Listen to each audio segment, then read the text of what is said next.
Bom dia. Então, vamos voltar aqui, começar o nosso painel. O nosso painel se trata sobre as ferramentas de regulação e autorregulação do setor de mineração, tanto aqui no Brasil e no mundo. E um prazer estar com todos vocês aqui conosco. E nesse painel, a gente conta com a presença do Paulino da Silva Marinho. Ele está participando de forma online. O Paulino ele é coordenador-geral de desenvolvimento socioambiental na mineração da Secretaria Nacional de Geologia e Mineração do Ministério de Minas e Energia. Ele deve estar online aqui com a gente, eu imagino. Também online, a gente conta com a presença do Ben Chalmers. O Ben Chalmers é o Senior Vice-Presidente do Mine Association of Canada, e ele é responsável no MAC pela implantação do Towards for Sustainable Mining, que é uma ferramenta de autorregulação que nós vamos abordar. Também no nosso painel, a gente tem aqui presencialmente o Rafael Jucbank. O Rafael ele é CEO da Proativa Results. Ele é mestre e ele é executivo com mais de duas décadas no setor, mestre em Direito Internacional, especialista em sustentabilidade e direito ambiental. E eu sou Cláudia Salles, sou gerente de sustentabilidade do IBRAM, sou bióloga de formação, mestre em recursos hídricos e tenho atuado já há quase 2 décadas na agenda de governança social e ambiental corporativa. Então, nesse painel, a ideia é a gente trazer um panorama sobre as ferramentas que estão em curso no Brasil e no mundo, que trazem, né, a perspectiva de regulação e de melhoria da atividade, né, trazendo a questão da credibilidade e transparência para o setor. E a ideia, então, hoje é a gente fazer uma varredura em relação a essas ferramentas. E vamos começar aqui no nosso painel com o Rafael, trazendo esse panorama maior do surgimento dessas ferramentas ISG e fazendo essa varredura maior em relação aos padrões, tanto nacionais e internacionais, que existem e como eles vão derivando para construir essa ferramenta de transparência. Rafael, a palavra é com você. Obrigado, Cláudia. É um prazer estar com você aqui, com o Paulino e com o Ben. Acho que uma temática muito importante para nós. Eu vou pedir para colocar a nossa apresentação na tela, não sei se já está disponível, para a gente começar a apresentação. Acho que o primeiro contexto que a gente quer trazer aqui é o mais amplo da sustentabilidade, sobretudo do chamado ISG, né, ou ASG, né? Como um pano de fundo, como um contexto muito relevante para esse segmento do TSM, que é relacionado à mineração, o setor mineral. Eu, chegando aqui em Belo Horizonte, conversando com o rapaz do Uber, ele dizia que, dias atrás, os aviões estavam com dificuldade de pousar no aeroporto de Confins, por causa das fumaças, né? Acho que a gente está vivendo hoje, a gente abre os jornais, séries históricas de maior seca, né, de séries históricas. Então a gente está sentindo aquilo que os painéis internacionais aí de clima vêm alertando para os climas extremos, né? Então, no próximo slide que eu queria trazer é que o que a gente está vivendo e a resposta do que a gente está vivendo. Sou eu que passo. Sou eu que passo. Eu deixei lá o controle está ali embaixo, ali do lado da... Aí mais. Desculpa. Obrigado. Então, o que eu queria trazer aqui para vocês é que o que a gente está vivendo não é mais do mesmo, né? Ou uma mudança marginal, ou de pouca relevância, né? Estão me escutando? Estão me escutando? Tá.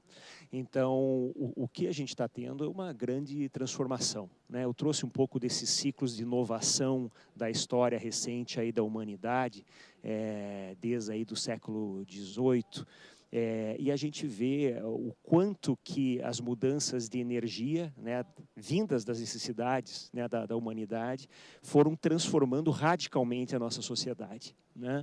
A gente começa lá com a força gerada por água, depois pelo vapor, depois a eletrificação, a chegada do carbono como solução energética, e a gente está num momento de inovação, transformação energética, transição energética, e uma transição para a nova economia, que vem em grande parte em resposta a esse cenário que a gente tem muito complicado do aquecimento global, né?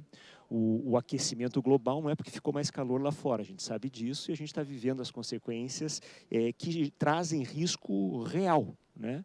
Para as pessoas, para o meio ambiente, para a água, para a qualidade de ar. Então, essa é a realidade. E como que os países estão respondendo a isso, a gente sabe, né?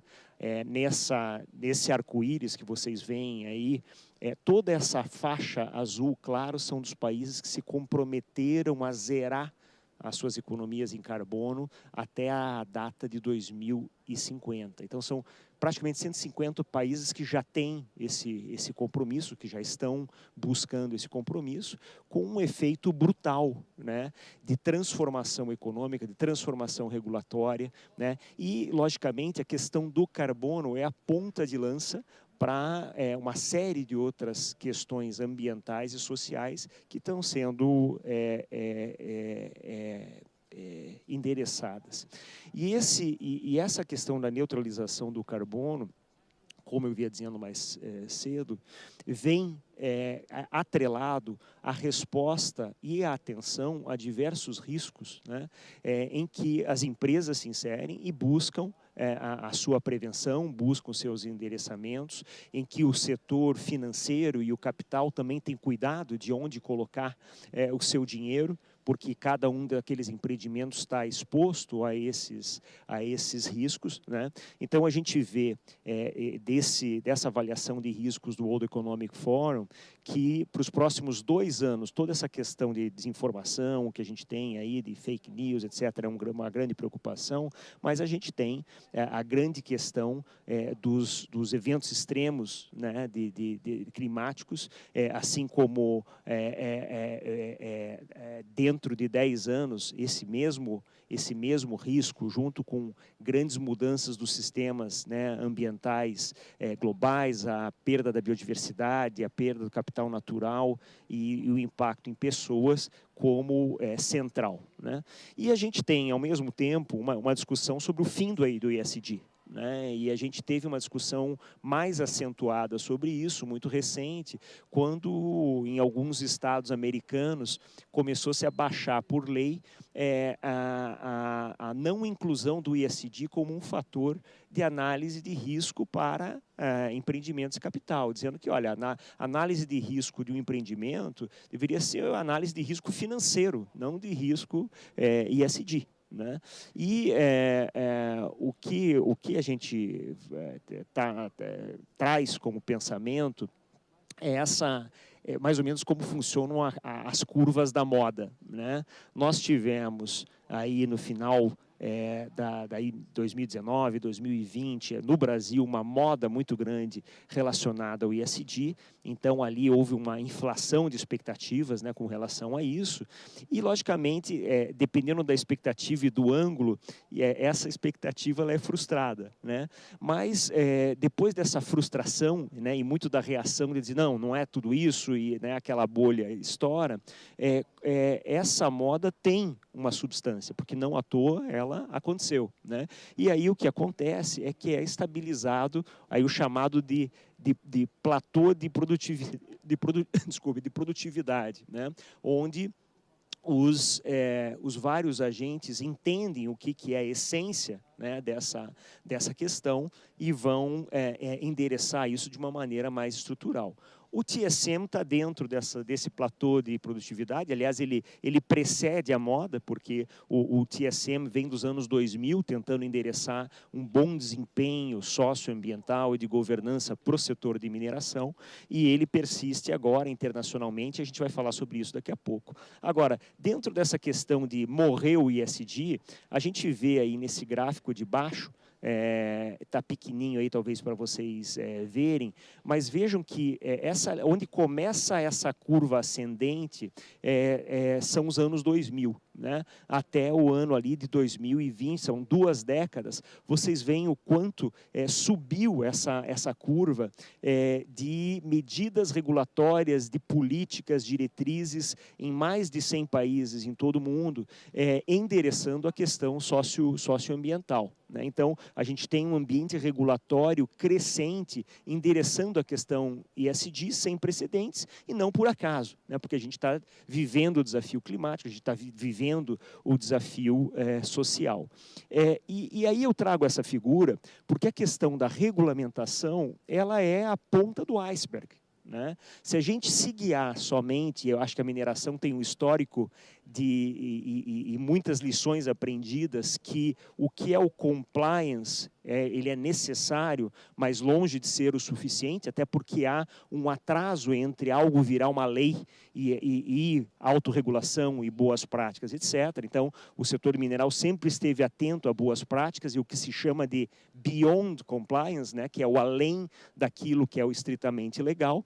Então, essa parte da regulamentação é a ponta do iceberg. Né? O que está por baixo aí da superfície são relações comerciais, como que o meu cliente está me demandando determinados quesitos, como que o capital está determinando alguns quesitos guiados por arcabouços ESG, né, aos moldes do TSM, do Copper Mark, de outros indicadores, os próprios princípios do ICMM, os princípios de mineração do ICMM, IRMA, vários outros que são relacionados ao nosso setor. Por cadeia de valor, a gente falou, os próprios consumidores querendo saber de onde que vem aquilo, e a própria sociedade civil. Na questão ambiental, hoje, logicamente, ponta de lança é a questão de carbono. Na questão social, a questão número 1 se chama devida diligência de direitos humanos. E a gente vai falar sobre isso daqui a pouco. Então, isso é demandado como pré-requisito. Eu mencionei isso esses dias ainda para a Cláudia, para o Ivan, que está aqui nos assistindo, que é um grande especialista. 3 anos atrás, antes de entrar em vigor uma normativa alemã para a cadeia de suprimentos, nos liga o diretor da área de sustentabilidade da Mercedes, lá da Alemanha, querendo saber como estava operando uma mina de bauxita no meio do Pará. Né, e como que estava a relação daquela mina de bauxita com os quilombolas. Então, o alemão falando quilombolas, então, quantos elos afastados aí do produto final lá, que é o automóvel da Mercedes, ele está interessado em saber como está sendo feito, não só o que. Não me interessa se o alumínio é bom ou é ruim, a qualidade do alumínio, eu quero saber como ele foi transformado. Então, aqui a gente vê e a gente escuta bastante, que esse negócio de ESG é mais do mesmo. Claro que, em essência, é mais do mesmo, porque a gente está tratando de questões socioambientais, e isso tem todo um histórico. Mas essa transformação de questões socioambientais na precisão de referenciadores, de indicadores, inclusive que podem ser traduzidos a KPIs e podem servir de linguagem comum entre aquele que está escrutinizando e aquele que está desempenhando, é algo que teve um desenvolvimento brutal nas últimas décadas. Né? E quem é especialista e quem está em empresa respondendo a questionários, etc., sabe que o volume é outro e que a especificidade é outra. Né? Então, a gente vê todo esse progresso e a gente vê alguns marcos importantes aí, dentre os quais o TSM, né, que acontece ali no início dos 2000, depois os próprios princípios, os padrões de desempenho do OFC, que são muito importantes para o nosso setor, e ali em 2011, os princípios orientadores das Nações Unidas para empresas e direitos humanos, bem como as diretrizes da OCDE que foram atualizadas nesse mesmo ano. Eu trago aqui esse gráfico, já quase finalizando aqui a introdução, Cláudia, para mostrar que o ESG, onde cabe tanta coisa nesse saco de ESG, ele tem segmentações de abordagem. Né? É fundamental a gente entender o ESG da gestão de riscos, né, e da gestão de desempenho, que é onde o TSM entra, né, versus outras perspectivas do ESG. Uma perspectiva que é muito comum nas discussões de ESG hoje, que é da sustentabilidade, na verdade, é do impacto positivo e longo prazo. Né? Então, os chamados ODS, né, as metas de 2030, dos Objetivos de Desenvolvimento Sustentável, essas todas buscam um impacto positivo em uma série de quesitos, né, de metas estabelecidas junto a esse pacto na ONU. Né? Agora, a gestão de risco, ela busca de uma maneira parametrizada, assim como a gestão de desempenho, de uma maneira parametrizada, trazer uma melhor performance do setor, né, em quesitos específicos referenciados para várias questões ambientais, várias questões sociais e várias questões da respectiva governança para que isso funcione bem. Essa gestão de risco, ela é escrutinizada em desempenho por ratings. Então, grandes empresas que estão aqui presentes são ranqueadas, por exemplo, pelo MSCI, que é um ranqueador para o mercado de capitais e que olha também a questão de sustentabilidade, assim como o ISE da Bolsa, etc.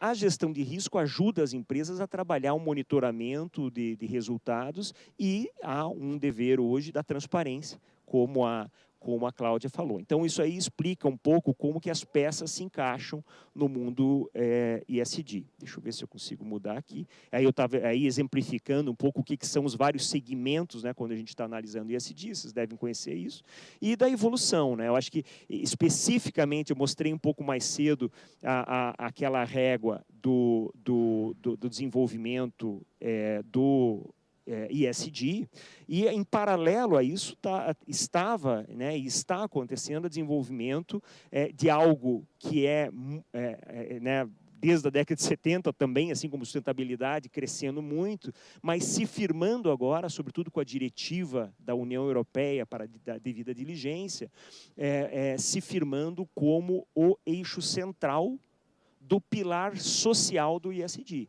que é a devida diligência e direitos humanos. A gente vai falar um pouco mais sobre isso. Direitos humanos num espectro amplo, não é só a questão de trabalho escravo ou condições de trabalho, está conectada a várias questões ambientais, está questão a várias questões de governança, né? Então vocês veem aí as várias temáticas que estão envolvidas nessa abordagem, e que traz a devida diligência, não é aquela devida diligência do M&A, né, das aquisições que a gente está acostumado, que ele vai lá com uma prancheta para ver se tal não está bom e vai embora e entrega um diagnóstico.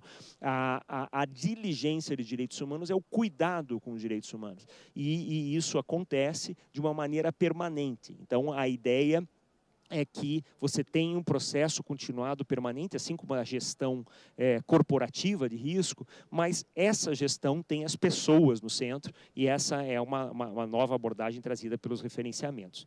Nós vamos falar sobre isso aqui no segundo módulo, né, que é o termômetro de direitos humanos, que pega esse emaranhado de arcabouços aí da parte de direitos humanos, de ESG, e cruza em uma ferramenta unificada, online, que gera mais ou menos 400 data points, né, para você analisar a maturidade das empresas. Hoje a gente tem quase 500 empresas utilizando essa ferramenta em 12 setores econômicos, e a gente, metade delas grandes empresas, né? E a gente vai, depois das outras apresentações, trazer um pouco dos resultados 2023, é uma ferramenta que está sendo usada há 3 anos para falar um pouquinho sobre isso. Então, nós vamos tirar agora a apresentação, por gentileza, e vamos passar para os nossos colegas online, né, Cláudia? Com você, então.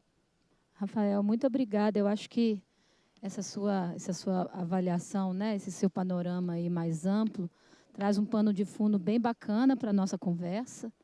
É interessante, né, que dentro da sua apresentação eu percebo que, como você falou, né, o ESG ele traz um novo nome de algo que já existia, né?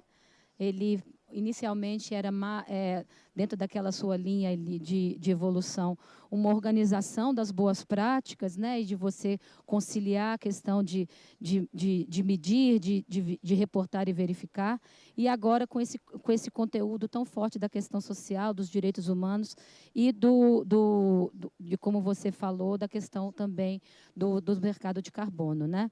E aí, nesse sentido, agora a gente vai passar, né, dentro dessa perspectiva maior desse pano de fundo mais amplo, a gente vai, então, agora entrar numa imersão com uma ferramenta, né, que traz aí toda essa construção da medição, do reporte, da verificação, da construção também de direitos humanos de uma forma mais transversal, que é o TSM. O TSM, né, o Task Force Sustainable Mining, não vou adiantar as palavras do Ben, não, porque ele vai explicar muito melhor do que eu, mas o IBRAM ele é uma ferramental de desempenho operacional, né, de melhoria de desempenho operacional, que foi criada pelo Mine Association of Canada e que o IBRAM adotou a sua implementação em 2019. Então, a gente vem conversando muito, né, e fazendo todo o esforço de implementar o TSM aqui no Brasil, junto às empresas associadas do IBRAM. Temos aí caminhado, né, fortemente e bravamente, né, para a gente implementar todos os instrumentos dessa política de autorregulação. E aí eu passo a palavra para Ben, para ele poder falar um pouco sobre o TSM, principalmente por toda essa discussão que tem sido tratada, né, tanto aqui no Brasil, mas também internacionalmente, sobre como se tem dado a convergência dos padrões internacionais. O Rafael mostrou, né, uma quantidade grande de padrões internacionais e como que isso tem sido discutido e conversado em relação a essa convergência desses padrões. Bem, a palavra é com você. Thank you. Muito obrigado, é ótimo estar com vocês hoje. Eu queria estar presente com vocês, mas não foi possível. Então, eu gostaria de falar sobre algumas coisas, eu gostaria de falar sobre o TSM e compartilhar um pouco das notícias que nós estamos fazendo com o ICMM com relação à consolidação das normas, dos padrões. Então, eu vou compartilhar os meus slides.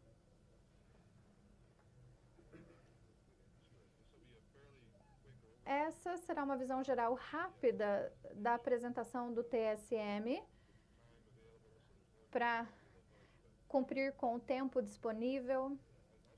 Eu também gostaria de começar dizendo que é um prazer trabalhar com o IBRAM, com a Cláudia. Com relação à implementação, nós tivemos a oportunidade de estar aí no começo do ano, no painel de lançamento. E com relação ao TSM, é ótimo ter vocês como parte dessa iniciativa. Então, como o Rafael disse, TSM foi lançado em 2004.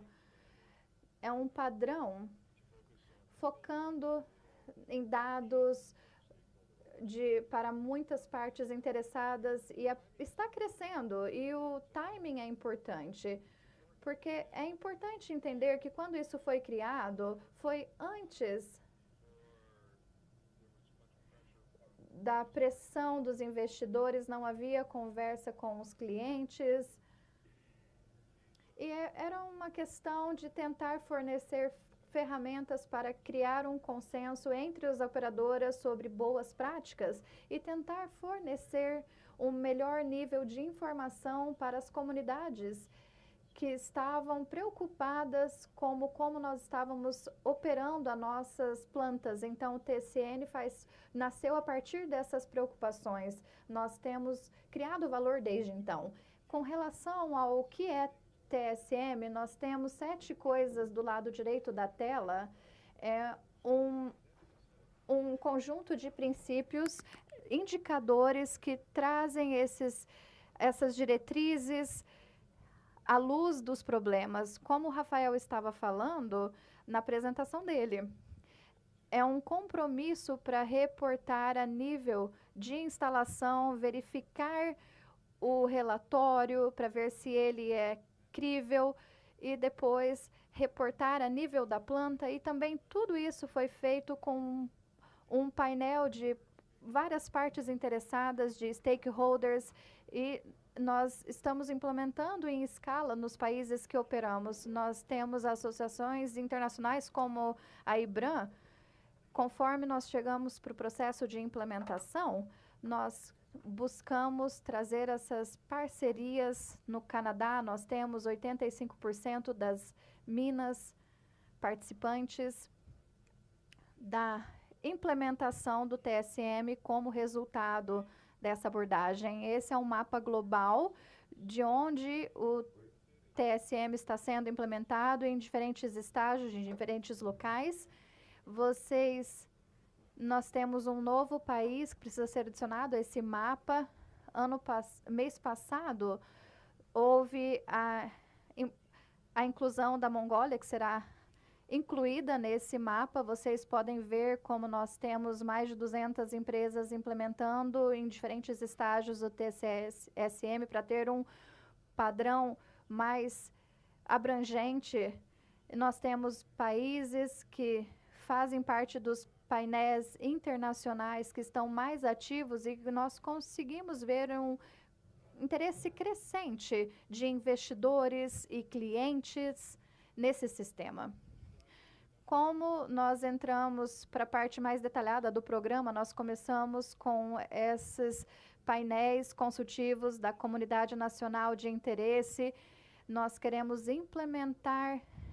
A parte principal do TSM é a implementação. Ele é um padrão e nós precisamos saber que nós temos ali um local de diálogos naturais, nós verificamos o desempenho e nós temos diálogos significativos, e isso faz parte do TSM, como ele transforma a cultura das empresas. Vocês conseguem ver na tela como é feito isso. Nós temos os povos indígenas, as comunidades impactadas, nós temos a academia também, nós também vamos incluir os clientes no nosso painel. Você vê aqui a liderança sênior, os executivos, que são incluídos nesses diálogos significativos. Nós queremos estabelecer esse painel também para o corpo consultivo das empresas, para o conselho consultivo das empresas. E isso aumenta a credibilidade do TSM. Nós estamos praticando isso por um bom tempo. Nós tomamos as decisões no painel que são depois apoiadas. Nós trazemos alguns detalhes com relação às questões que são tratadas pelo TSM. Vocês veem várias questões sociais na parte azul e depois de gestão na parte verde. Nos últimos anos, essas questões estão sendo emergentes e nós queremos continuar evoluindo. Uma das distinções do TSM é que ela traz capacitações para todos os indivíduos no globo inteiro. Por exemplo, na Finlândia, quando ela adotou o TSM, uma coisa que eles pensaram que precisava ser incluída era o fechamento de mina, que nós ainda não tínhamos. Então, foi adicionado. A ideia é que, conforme as associações e os países encontram riscos adicionais, nós vamos adicionando a essa lista. E à medida que a gente vai passando ali para frente, né, a gente vê vários indicadores. Uma das coisas importantes para entender sobre o TSM aqui é que ele não é uma certificação, né? Você não tem um único selo de aprovação. É mais como se fosse um dashboard, né, um painel ali. Eu vou mostrar isso em maiores detalhes posteriormente, mas logo abaixo ali dos protocolos, né, da última tela ali, que a parte mais de cor azul, na parte inferior, aqueles são os indicadores, e cada mina vai relatar uma pontuação, né, para cada um desses indicadores. Então, vocês podem ver muito bem, rapidamente, no lado esquerdo, tem 5 indicadores para engajamento comunitário, e na parte mediana ali, você tem as partes relacionadas a rejeitos, e temos 3 indicadores principais ali, né? Então, tem vários indicadores sobre o que é melhor, adequado ali para cada uma das questões às quais estamos lidando. E cada indicador, gente, é avaliado, né, em um sistema de pontuação multinível para incentivar melhoria contínua. Na parte inferior você tem o nível padrão, que é o C, né, o que significa que nós estamos começando uma nova jornada. O nível B significa que você tem uma implementação parcial do sistema e você tem plano de chegar à implementação plena, mas você não chegou ali bem ainda há algo a ser feito. O A é a boa prática, né? A meta que todos almejam chegar, né? Onde você tem um sistema de gestão completamente ativo, todas as instalações estão sendo feitas, você está coletando os rejeitos, está implementando ali os dados no sistema, né? Tudo está sendo bem mantido, os dados ambientais estão sendo bem monitorados, né? E isso eu sei que é bem diferente dos dados que mostrei na tela anterior, mas tem duas questões aqui de liderança ali que permite o desenvolvimento e refinamento contínuo, né, onde cada empresa decide o quão longe eles querem ir ali em termos dessa pontuação. E isso aqui é o que o relato parece, né? Isso aqui são as instalações do México, Canadá e Finlândia. Só para te dar uma ideia, aqui nós temos 4 indicadores, conforme indicado por cada uma das 4 colorações das barras, e para cada uma das minas, vocês podem ver ali na parte inferior. Então, rapidamente, você pode ver que muitos dados estão sendo remetidos. Algumas das minas chegaram àquele nível do AAA, né? Por exemplo, a mina de Malark, e no lado direito ali, chegou com a pontuação do A duplo e o A triplo. E depois vocês podem analisar melhor as documentações para verificar o que precisa ser feito para chegar a esse nível de pontuação, e vocês podem ver que isso também é relatado para cada um dos graus do sistema, e esse sistema almeja ter uma fundação de autoavaliação, onde cada ano, né, as empresas vão se auto-atualizarem e autoavaliarem para que possam enviar a carta de referência para ver se eles vão chegar a atingir a pontuação desejada. E numa comunidade de partes interessadas, nós convidamos algumas empresas todos os anos para uma examinação afinco para fornecer os dados e a pontuação necessária. Tem muita verificação ser feito para almejar uma maior transparência, um maior envolvimento nas comunidades aqui, né? As horas de visitas, as obras, há muita expectativa ali com relação a questionários sendo feitos a funcionários das comunidades, né? Para garantir que toda essa garantia está sendo atingida. Então, há vários refinamentos que foram feitos ali ao longo dos anos para que a gente possa fornecer uma melhor avaliação com relação a isso, né? O último slide da TSM que eu gostaria de mostrar, gente, relata como os dados ficam, né, numa forma mais agregada. Esse aqui é só um dos exemplos, né? Aqui nós estamos falando aqui de rejeito especificamente ao longo dos tempos, e podemos ver aqui uma coisa interessante. Olha, nós começamos nossos trabalhos em 2006, né? Nós fomos lançados em 2004 e 2006, nós tivemos nosso primeiro ano, né, de verificação externa, e podemos ver ali que em torno de 40% a 60%, dependendo do indicador, é claro, né, dos nossos membros, chegaram àquele nível de boa prática. A cor inferior ali é o nível A, e o nível de azul escuro é o AAA, e a parte superior é o A triplo. E em 2021, vocês podem ver pontuações ali que chegaram a 70%, 80%. E em 2022, nós chegamos aos 90%, e se vocês olharem os dados de 2022, eles chegaram ali ao nível 90%, e depois introduzimos uma nova versão do protocolo, né, para que a gente pudesse incorporar a falha de barragem de rejeito, né, devido à tragédia de Brumadinho, né, e com isso o desempenho acabou caindo, né, à medida que as empresas começaram a ter que implementar requerimentos mais restritos, né, ele acabou caindo ali para a taxa de 70%, 80% em 2021, e agora ele está vindo subindo, né, gradualmente, e nós acabamos de publicar os dados de 2023, que podem ser vistos ali no cantinho ali do gráfico, mas enfim, o TSM tem sido bem eficaz, né, no impulsionamento ali de melhoria contínua, numa forma bem abrangente. E as tendências não se restringem simplesmente a rejeitos. Podemos ver, por exemplo, questões de mudança climática, de ESG e coisas do tipo. Então, esse aqui é uma breve pincelada ali, né, no trabalho da SM. Aqui são os meus dados de contato, e é claro que se quiserem entrar em contato com a Cláudia, nós estamos mais que felizes de entrar em contato com vocês e nos engajarem mais. Então, eu queria só compartilhar alguns dos poucos detalhes. Esse aqui não sou eu na tela, não, ó. A propósito. Mas, enfim. Eu queria fornecer alguns detalhes sobre o que vem ocorrendo com algum dos trabalhos que nós temos aqui, né, chegando aqui no futuro próximo. Nós temos uma consolidação dos nossos padrões, a série dos padrões da TSM, né, para melhor estabelecer nossas iniciativas de mineração. A gente vem trabalhando com isso há mais de 2 anos. Nós inclusive, já formamos um painel de multi-stakeholder, né, de múltiplas partes interessadas,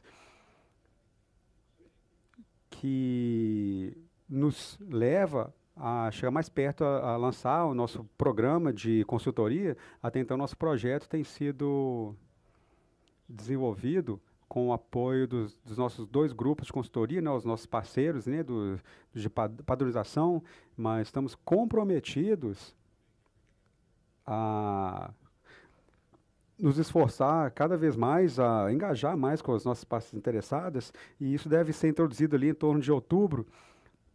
E com isso nós estamos no processo de finalização de documentos e nos preparando aí para revelar esse novo programa para o mundo, né? Já tivemos várias versões desses planos aqui, a partir das nossas conversas com o nosso grupo de consultoria. Foi muito trabalho, né, muito suor, mas enfim, no mês que vem esse produto vai ser revelado.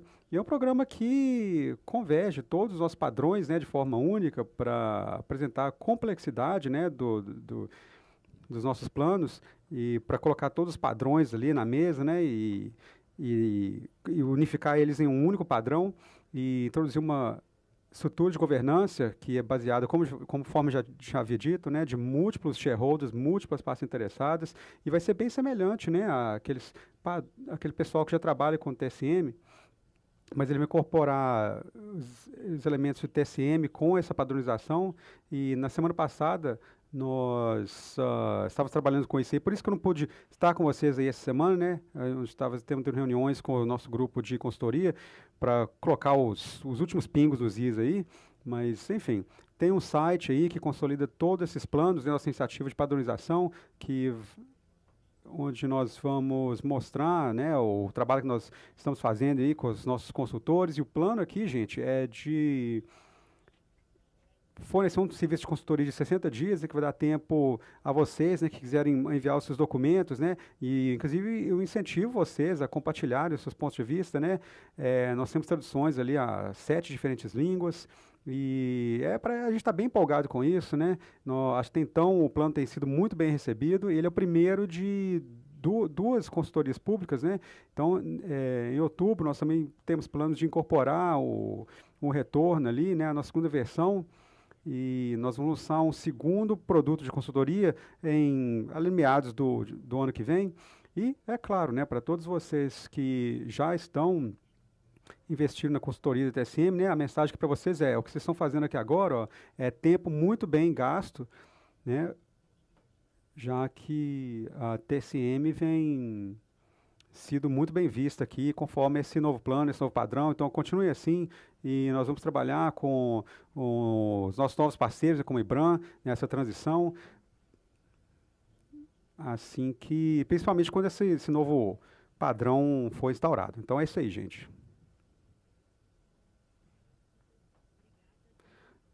E ótimo aí essa navegação, né, em relação ao TSM. Até fiquei curiosa aqui de saber quem está com a gente aqui. Levanta a mão. A gente tem uma turma boa aí de TSM, né? E é interessante, né, perceber que o TSM ele também é construído dentro daquela lógica do ISG, né? Ele traz toda a questão de métricas, de reporte, de verificação. E eu acho que o Rafael queria fazer um comentário, né, Rafa? Fica à vontade. Só um comentário rápido, até por fim da tradução, para ficar bem cristalino o que o Ben trouxe, né? Então, o TSM hoje no Brasil ele já é válido e está operando, né? E já há empresas que estão implementando, né? Temos aí mais de uma dúzia de empresas que já estão implementando o TSM. Né? O que o Ben estava comentando é que existem outros padrões internacionais, como, por exemplo, o Copper Mark, como os princípios do ICMM, que estão num diálogo, que é esse trabalho que o Ben explicou, que estão num diálogo de convergência. E esse novo documento que vai ser trazido, ele já vai trazer, né, a convergência desses padrões para que as empresas integrem. Lembrando que eles estão numa convergência, inclusive porque há muita coincidência, há muita sinergia entre esses padrões. Então, isso que vai ser trazido. E o que eu queria destacar daí, finalmente, é que vocês viram do slide do Ben aquelas colunas, né, ano a ano, de progresso, de desenvolvimento daquelas empresas, né? E isso frisa um aspecto fundamental, que esse é um instrumento para melhorar o desempenho das empresas. Então, a gente está num momento em que, sobretudo, as áreas que cuidam de relatoria estão sobrecarregadas. E diz, puxa, é mais um padrão, é mais coisa para reportar, para relatar. E esse não é um instrumento de reporte. Claro que ele tem a dimensão de eu relatar, mas esse é um instrumento de fortalecimento socioambiental da minha empresa. Né? Ele traz o passo a passo de como que eu entro numa jornada de fortalecimento. Então, eu vou começar um ano com essa linha de base, eu vou ter uma certa avaliação.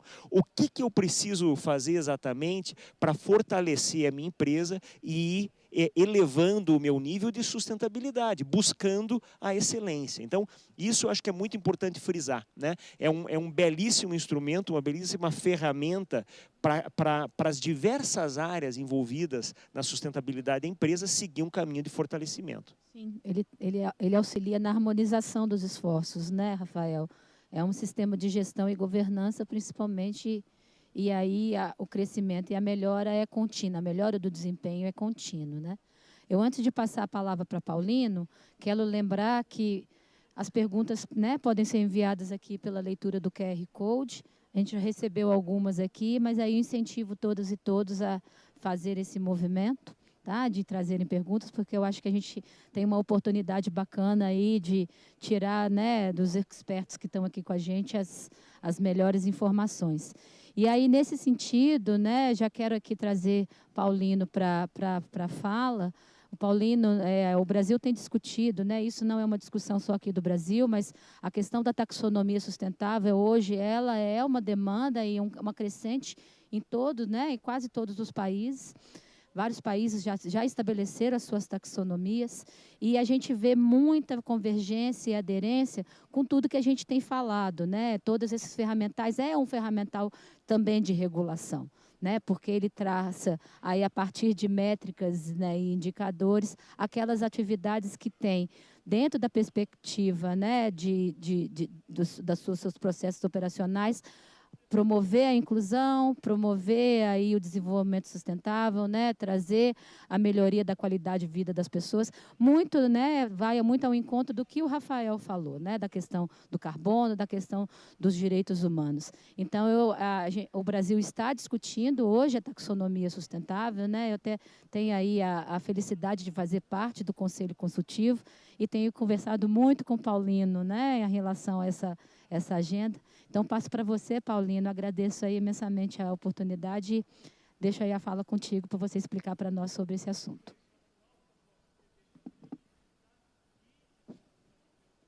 Obrigado, Cláudia. Obrigado aos colegas que precederam na fala. Eu acho que há um alinhamento perfeito e foi explanado até agora em relação aos instrumentos de demonstração de transparência, né? Paulino. As boas práticas Paulino. e as empresas de mineração. Paulino, você não me ouve? Utilizado e Alô? principalmente podem cada vez mais utilizar para demonstrar seu compromisso, né, com a atuação empresarial responsável e com compromisso aí de a sociedade como um todo. Isso é muito relevante aqui também para o Ministério de Minas e Energia. Isso é muito relevante aqui também para o Ministério de Minas e Energia, tanto que a gente tem sempre aberto nossas falas, falando que o nosso desejo é que a mineração do futuro ela seja mais social, mais sustentável. E isso abraça aí uma taxonomia, um esforço para que o país tenha uma taxonomia sustentável publicada, incluindo, né, incluindo a mineração, o setor mineral, e, simultaneamente a isso, reforçando outras estratégias adotadas pelo setor público e pelo setor privado, como foi demonstrado aqui a adesão a determinados estándares internacionais. A gente também acredita que isso seja relevante para as empresas brasileiras mostrar o seu esforço, mostrar o trabalho que vem sendo desenvolvido. Bem, falando um pouco da taxonomia sustentável brasileira, essa é uma iniciativa do Ministério da Fazenda, primariamente, e que tem sido reforçada e tendo a participação efetiva de diversos outros ministérios, incluindo o Ministério de Minas e Energia, que é quem conduz de forma mais direta a discussão no grupo de trabalho das indústrias extrativas, que inclui aí, eu diria que de forma muito protagonismo do setor mineral. Então, a nossa estratégia brasileira de construção de uma taxonomia sustentável tem o setor mineral de forma muito qualificada, de forma muito aparente, envolvido, né? E nós estamos desenvolvendo esse trabalho com participação do setor privado, ouvindo as entidades do setor, ouvindo a sociedade e tendo também a preocupação de finalizar esse trabalho com compromisso social, que também é um marco aí da estratégia brasileira. Então, a taxonomia é uma ferramenta dinâmica que busca atrair investimentos sustentáveis, valorizar o investidor que trabalha com essa linha de atuação, valorizar as empresas brasileiras que se esforçam para implementar boas práticas de governança na área social e na área ambiental. E o grande objetivo é mobilizar setor público e setor privado para uma economia de baixa emissão, categorizando constantemente as nossas atividades e atualizando de forma sincronizada para que esse trabalho seja útil à decisão, né? Eu acho que o mais importante da taxonomia é a transparência, é favorecer o processo de tomada de decisão do investidor, de tomada de decisão do governo brasileiro na decisão de política pública, e por isso a transparência é muito relevante e a metodologia nós temos uma preocupação muito grande de deixar clara a metodologia que é adotada para esse trabalho. Então, o objetivo da taxonomia é definir atividades, ativos, produtos e serviços que contribuem com objetivos climáticos e ambientais. E nós escolhemos no Brasil, já nesse primeiro momento, também fazer a inclusão de objetivos sociais para a confecção de nossa taxonomia. Portanto, os benefícios é promover transparência e confiança entre investidores e outros stakeholders, mobilizar recursos financeiros para as iniciativas sustentáveis, incentivar a inovação e a adoção de tecnologias verdes e criar um ambiente propício para o desenvolvimento econômico e a geração de empregos verdes.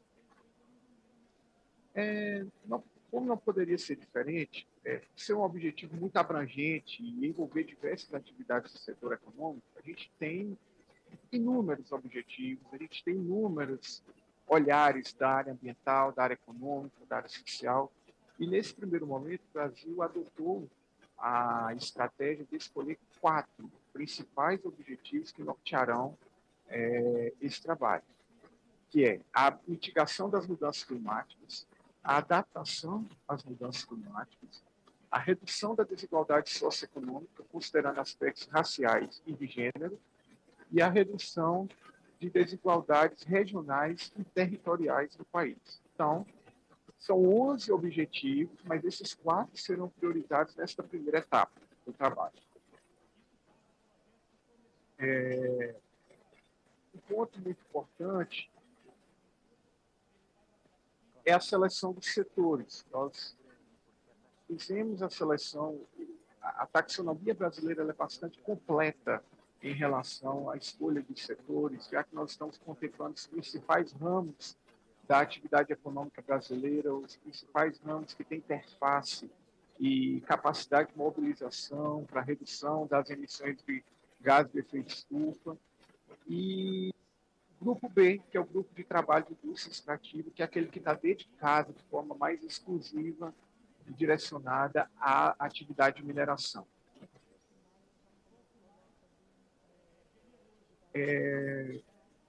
Um ponto importante de citar é que a seleção dos setores analisados pelos grupos técnicos, eles levaram em consideração questões de representatividade do PIB brasileiro, né? E, simultaneamente, considerou também a capacidade de impacto, né, dessas atividades para os objetivos finais da taxonomia. Para isso, a gente utilizou a CNAE, que é uma classificação brasileira, publicada pelo IBGE para as atividades econômicas, mas que guarda correlação com atividades internacionais. E isso permite uma comparabilidade entre as atividades que estão sendo inclusas na taxonomia brasileira com aquelas que são inclusas em taxonomias de outros países.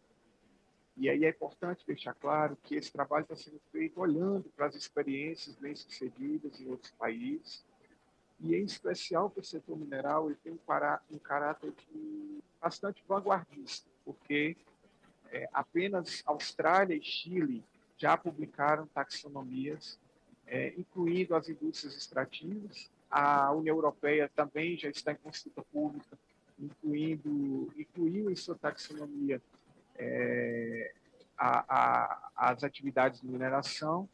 E aqui no Brasil nós fizemos também a estratégia de, já na primeira versão da nossa taxonomia, incluir o setor mineral. Então, por isso, nós vislumbramos esse caráter bastante vanguardista da taxonomia sustentável brasileira.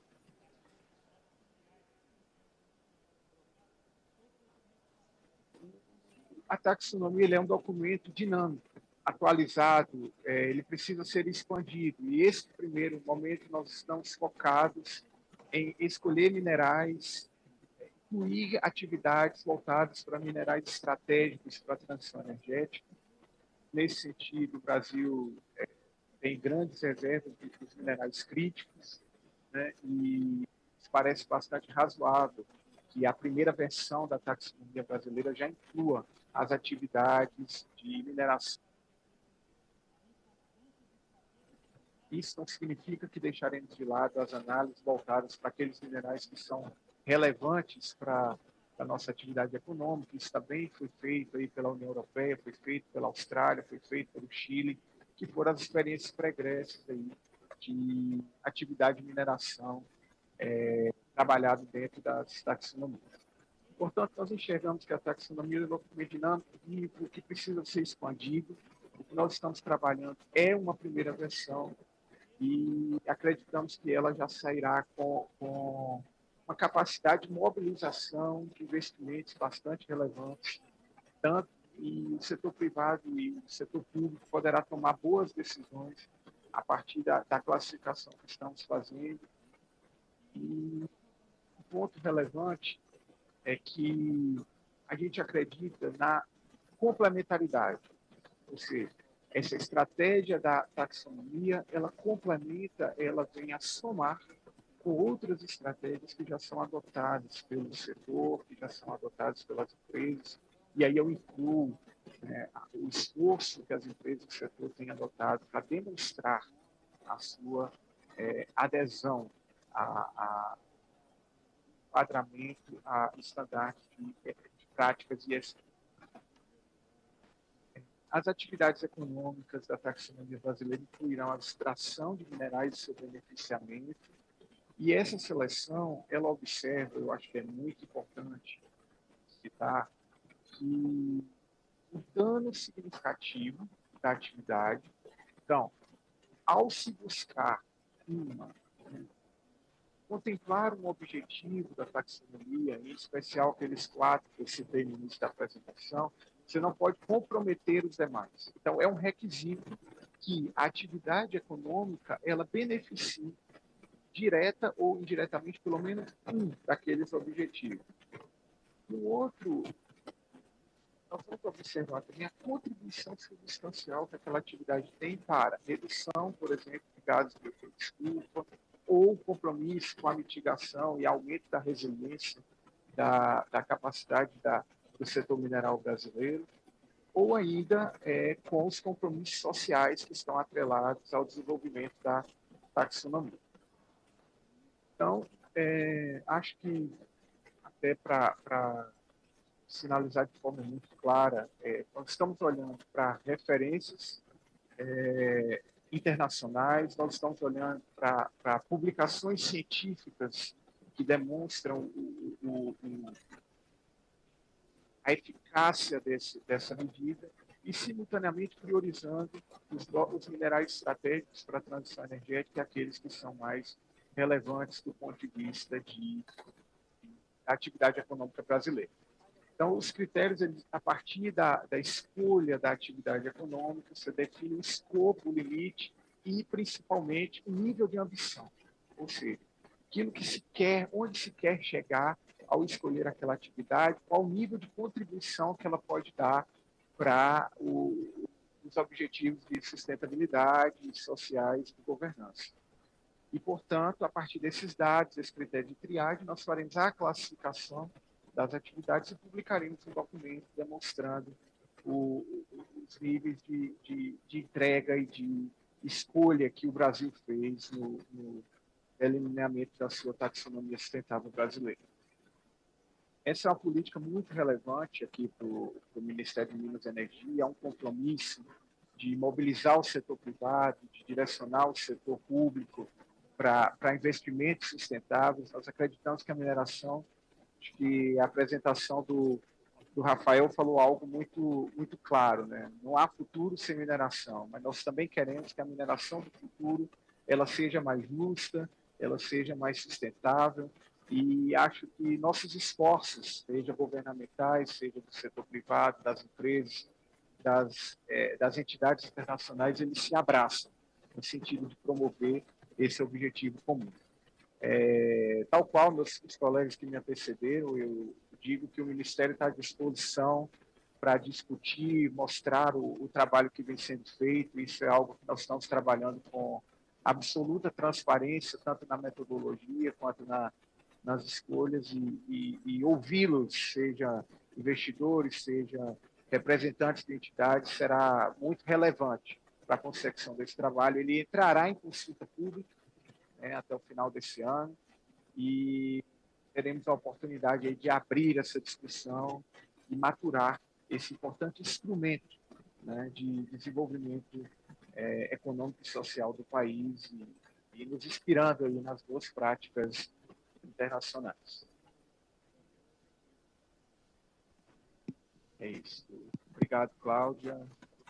Ótimo, Paulino, muito obrigado. Foi super elucidativa a sua apresentação. Nós aqui do IBRAM também, a gente tem visto, né, como muito positivo todo esse movimento que o governo federal tem feito em relação à taxonomia sustentável. Eu posso dar o testemunho, né, da construção coletiva, da construção horizontal que esse processo tem sido, né, executado. A ideia de ter trazido a discussão da taxonomia aqui para esse painel é porque a gente entende, né, muito convergente, toda a estrutural, né, o ferramental do TSM, ele faz muito sentido, né, na perspectiva da indústria da mineração. Até, bem, para você saber, eu tenho conversado com o pessoal da Austrália, né, o Paulino comentou que eles tiveram essa agenda, né, e essa construção de taxonomia que considerou o setor de mineração. Eu tenho entrado em contato com a Associação da Austrália também para para saber como foi a experiência deles. Então, eu acho que faz muito sentido a gente estar conversando essa agenda aqui nesse painel. E também faz sentido, né, porque ela traz muita perspectiva de direitos humanos. E o Rafael apresentou, né, ele começou a apresentação dele e trouxe a ideia do termômetro. E eu queria que ele pudesse também apresentar um pouco, Rafael, aqueles resultados do termômetro, porque eu acho que também ele, de alguma forma, ele converge, compactua com todas essas discussões dos padrões que a gente está trazendo aqui. Sem dúvida. Vamos pedir para colocar a apresentação de volta, então, por favor. Vamos ver se a gente acha ali o slide dos resultados.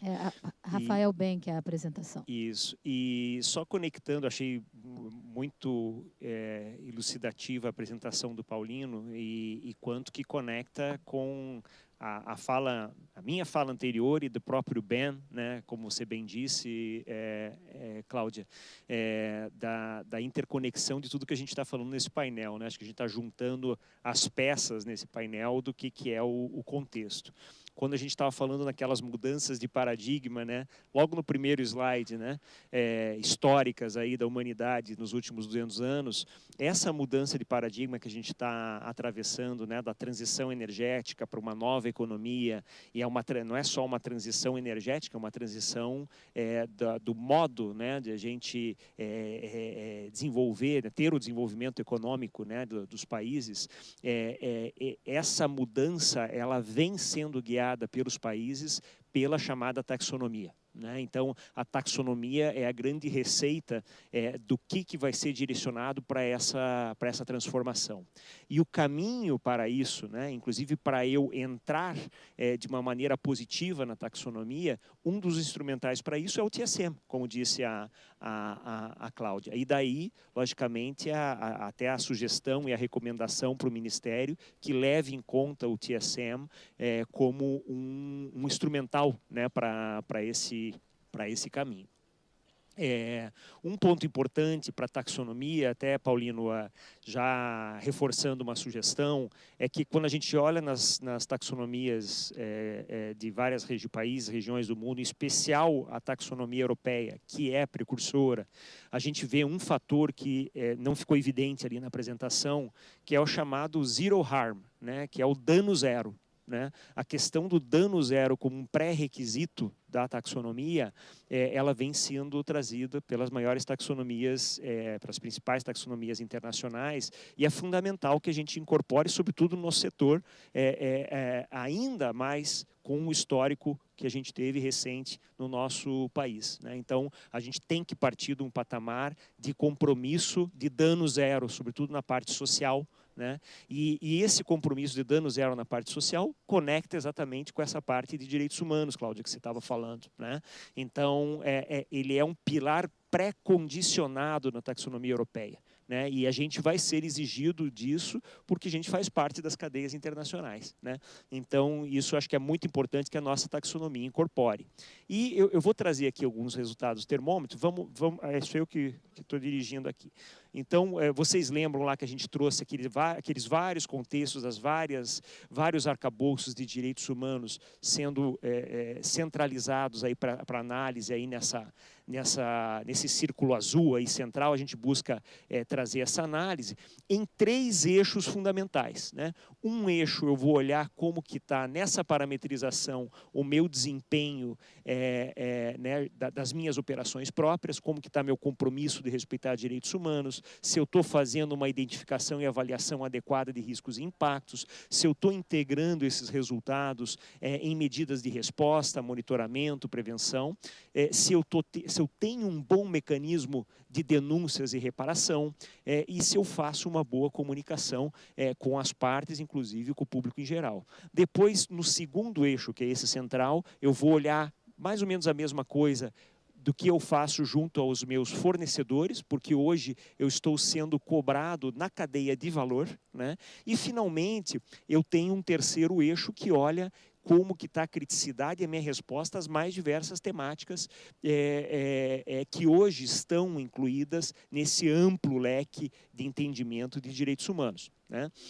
Então, quando a gente olha o setor de mineração, especificamente, daquelas 500 empresas que nós falamos, aproximadamente 7% é do setor extrativo e mineral.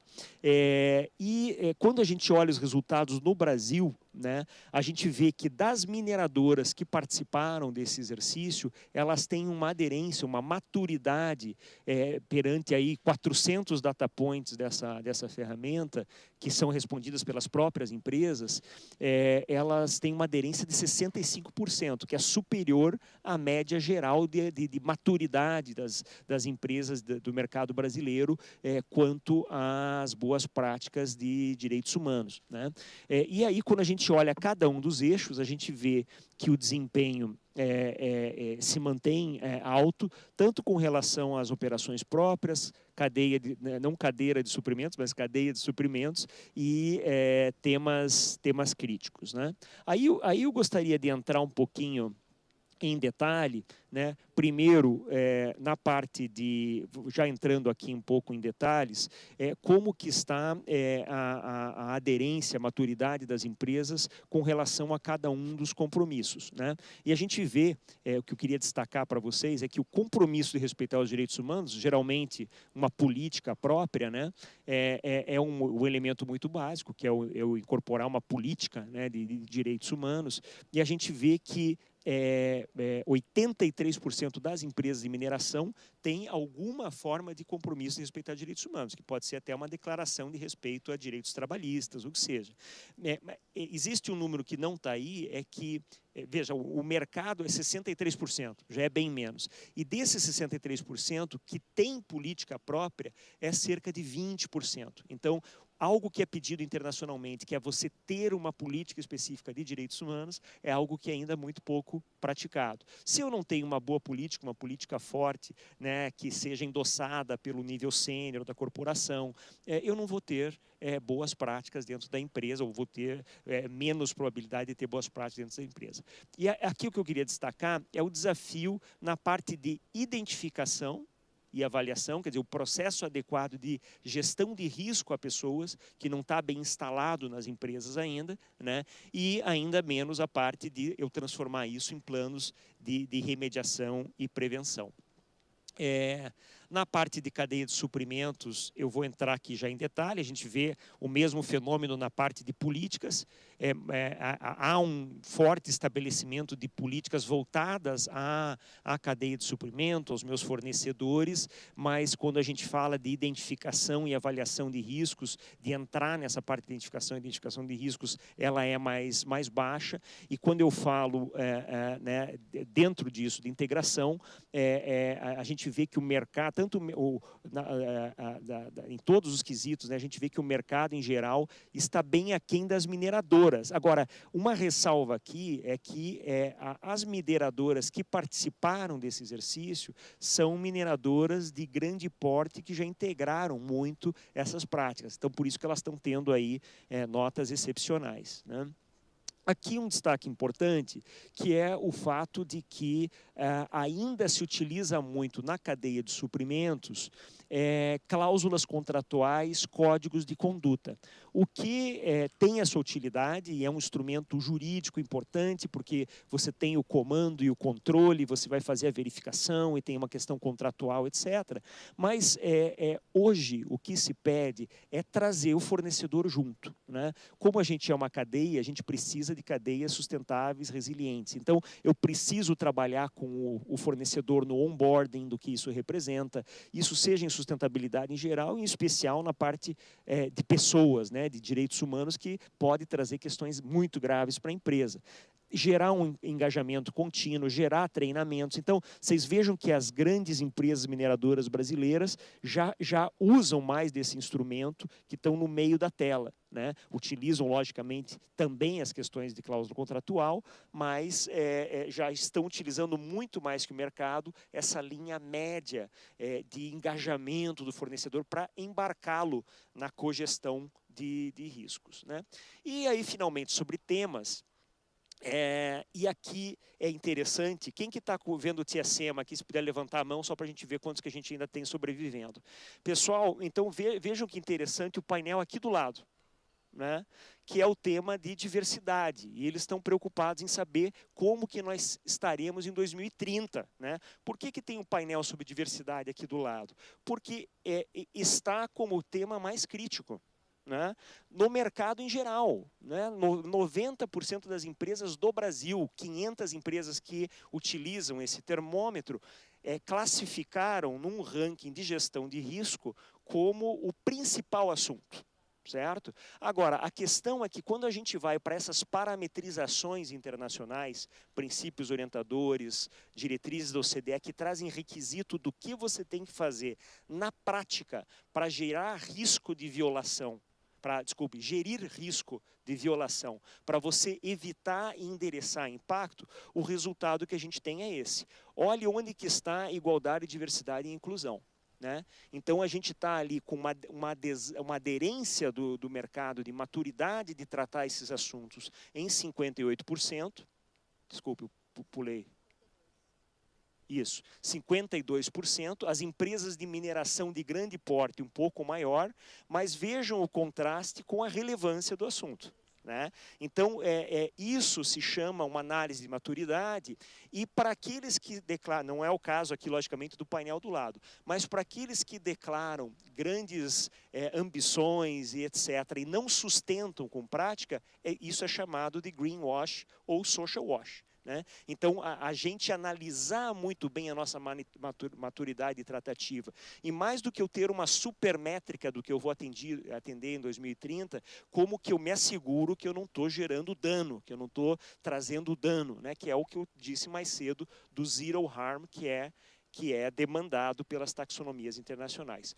Último destaque para fechar, e eu vou passar aqui a palavra para a Cláudia, é a questão específica aí da mineração no mapeamento de comunidades afetadas pela operação. E aí você vê o quanto que o setor de mineração, sobretudo das grandes mineradoras, está muito avançado. Porque o primeiro quesito, você tem 3 colunas aí, uma relativa a comunidades locais, né, em geral, né, as populações vizinhas, né, como a gente chama, né, comunidades tradicionais e povos indígenas. Veja que essas grandes mineradoras que responderam a esse, que utilizam o termômetro, elas 100% delas realizou o mapeamento. Quando você olha outros setores, muitos sequer realizaram um mapeamento de presença de comunidades. Né?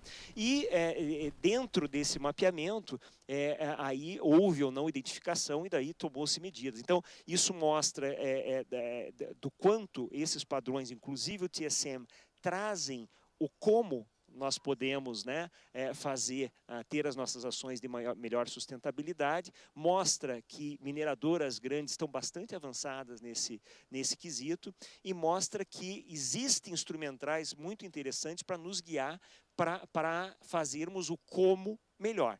Né?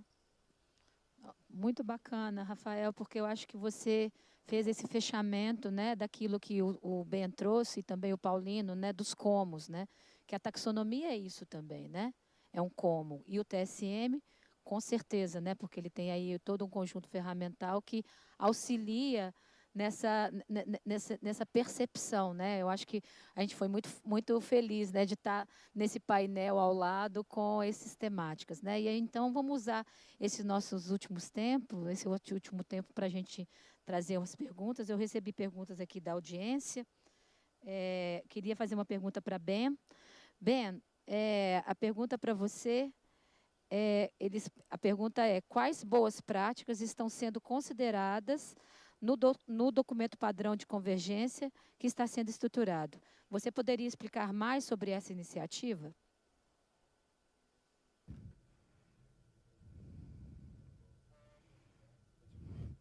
Essa é uma pergunta ampla. A intenção com o padrão de convergência é pegar o melhor de todos os padrões existentes que estão participando, um padrão único que é uma soma do que existe. Nós tentamos pegar boas práticas de diferentes locais, por exemplo, o processo de garantia é uma combinação do Copper Mark e do TSM. O Copper Mark e o TSM já trabalharam junto para fazer uma fusão dos processos para ter um só.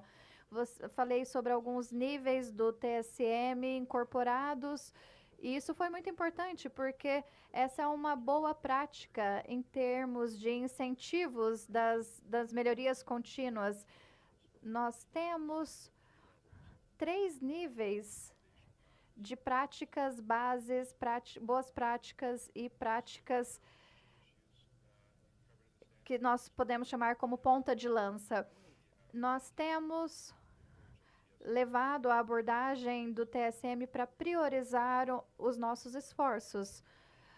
Os painéis internacionais que foram incorporados no TSM, como eu falei mais cedo, formarão uma base para orientar as orientações para contextualizar como alguns elementos do padrão podem atender alguns requisitos em alguns países ou algumas coisas que não são tão riscos tão grandes em alguns locais. Nós podemos fazer com que o padrão se torne mais abrangente e nós ajudamos os países a focar em coisas que são mais relevantes.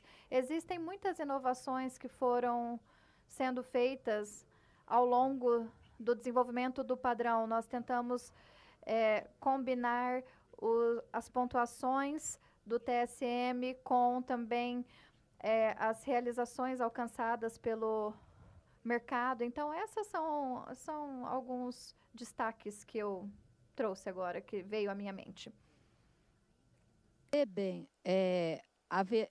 empresas que já estão implementando o TSM, elas terão que trocar, será substituída a implementar o reporte ao TSM, ou a possibilidade da manutenção desse reporte? That's a really good question and something that Essa é uma pergunta muito importante. Para cada uma das associações que já estão adotando, o TSM tem as suas próprias decisões para serem feitas. Nós estamos abertos em manter o TSM ativo para caso, por exemplo, o IBRAM não estiver pronto para fazer a transição para o TSM, seria possível continuar utilizando o TSM, mas a intenção aqui é substituir os 4 padrões por esse único. Espero chegar até lá. Nós não documentamos a transição, mas nós já estamos antecipando aí algumas coisas. Em 3 anos, no início de 2026, nós vamos dar um prazo para as empresas fazerem a transição. Algumas serão mais rápidas, outras serão mais lentas, mas nós estamos trabalhando com as associações com relação a como essa transição será feita e como acontecerá para cada associação. Muito obrigada. Bem, uma pergunta aqui para Paulino. Hoje, né, a gente ouviu aqui falando de uma forma bastante eminente que o mercado é o principal agente condutor para essas ferramentas de regulação. O entendimento do governo é que a taxonomia possa ser considerada também um lastro para essa atividade, para essas organizações?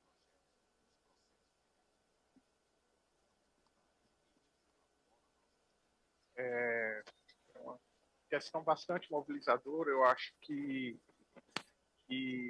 até na linha da fala do Rafael, a taxonomia é um caminho. A gente acredita que isso possa induzir, sim, é claro que isso induz o comportamento de determinadas empresas, mas principalmente eu acho que traz um olhar e uma capacidade de recepção de investimentos verdes para o Brasil, né? E, nesse sentido, eu acredito muito que a taxonomia abrirá para o Brasil novas perspectivas, tanto no sentido de integração internacional, já que a operacionalidade, a capacidade de comparação entre as demais taxonomias tem mostrado que a abertura a novos investimentos decorre muito dessa comparação que passa a ser permitida com outros investimentos internacionais, e isso tem uma capacidade, sim, de afetar o mercado mineral. Mas eu vejo de forma muito positiva e acredito também que ela não tem o objetivo de excluir aqueles que, no primeiro momento, não se enquadrem de forma, ou não esteja contemplado nas atividades, ou não se enquadre de forma integral. Na realidade, nós vamos fazer uma construção paulatina, e isso vem numa linha de outros esforços do setor privado e do governo. Eu acredito que aí sim terá um poder regulador e mobilizador muito maior para o futuro. Ok, Paulino. E aí a última pergunta, né, no último segundo, para Rafael. Quais benefícios e oportunidades práticas de implantação do TSM para a mineração no Brasil? Sucintamente, Rafael. Perfeito. Eu acho que o benefício central, a gente já falou mais cedo, que é a instrumentalidade que o TSM traz, ainda mais com esse poder da convergência com outros padrões agora, de trazer uma linha de base para a empresa de onde ela está e fornecer, né, instrumentos de guiar uma jornada para um desempenho melhor, né? E esse desempenho melhor que o TSM traz, ele pode ser utilizado e derivado para outros vários padrões, né? Seja uma ISO, seja uma relatoria que você vai fazer, mas você tem por ali o fio da meada, o fio condutor de jornada para fortalecimento da empresa na sua sustentabilidade, com um padrão voltado especificamente para o setor de mineração, com 20 anos de experiência prática, né, de performance. Muito obrigado. Gente, mais uma vez agradecer a todas e todos. O painel foi muito rico, as trocas muito positivas. Ben, Paulino, muito obrigada aí pela disponibilidade de tempo. E a gente finaliza aqui o nosso painel. Muito obrigada e o dia continua. Todo mundo aqui balançando as mãos. Obrigada.